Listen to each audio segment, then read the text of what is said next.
গাছ কিনতে গিয়ে পকেট যে হয়ে যাবে গড়ের মাঠ, সেটা কিন্তু কখনো আশা করিনি। চলুন, আজকে ভেবেছিলাম সুন্দর বৃষ্টি ভেজা একটা সানডে। তো সানডের সকলকে অনেক অনেক শুভেচ্ছা। আশা করছি সকলে ভালো আছেন, আমরা ভালো আছি।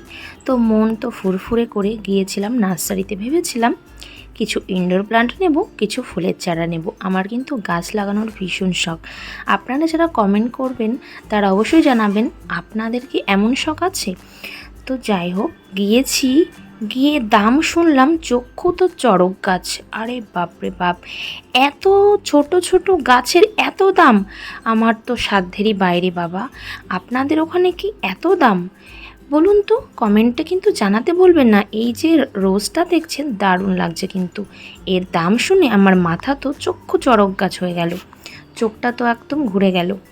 যাই হোক, আমার পকেটের অবস্থা দেখে আমি আর বেশিক্ষণ দাঁড়ালাম না, কিন্তু মনটা এখানে আমার আটকে রেখেছিল। যাই হোক, পকেটের অবস্থা ভেবে আমি চলে আসলাম। আবার একটা অন্য জায়গার থেকে কিছুটা গাছ নিলাম। তো কী নিলাম নেক্সট ভিডিওতে অবশ্যই শেয়ার করছি। চলে এলাম ভুট্টা পোড়া খেতে। কে কে ভালোবাসুন বলুন তো, আমার তো ভীষণ ভালো লাগে, আর এই বর্ষার মরশুমে।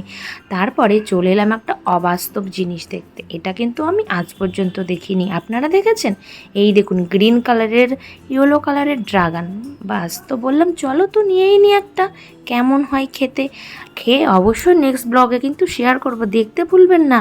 অবশ্যই কিন্তু কমেন্ট করবেন, ঠিক আছে? আর কেমন আপনাদের ওখানে গাছের দাম সেটাও কিন্তু জানাবেন। তো বলা যা সেটাই করলাম। তো এই যে মাসির বাড়িতে চলে এসেছি, মেয়েকেও দিলাম ভোটটা, আমিও খেয়ে নিলাম। বেশ দারুণ লাগছিল ওয়েদারটা, যেহেতু শান্ত, পরিবেশটাও ঠান্ডা। তো মাসির বাড়ি থেকে চলে এলাম বাড়িতে, যেহেতু আজকে আমার নিরামিষ দ্বাদশী। তো মাসির বাড়িতে খেলাম না, আমি মেয়ে বাড়ি এসে খেয়ে নিয়েছি। হাজব্যান্ড দিল এই যে একটা ভালোবাসার জিনিস, কদম ফুল। কে কে ভালোবাসেন? আমার তো খুব ভালো লাগে, আর দেখতেও কিন্তু দারুণ। তো আজকের মতো ব্লগটা কিন্তু বেশি আর লেন্থি করছি না, আমার তো মনের আশাটা পূর্ণ হলো না, দেখি কবে পূর্ণ হয়। তো আজকের মতো ব্লগটা এখানে স্টপ করছি। সবাই খুব খুব ভালো থাকবেন, আমার সাথে জুড়ে থাকবেন, অবশ্যই চ্যানেলটা সাবস্ক্রাইব করবেন। Tata, bye bye, by.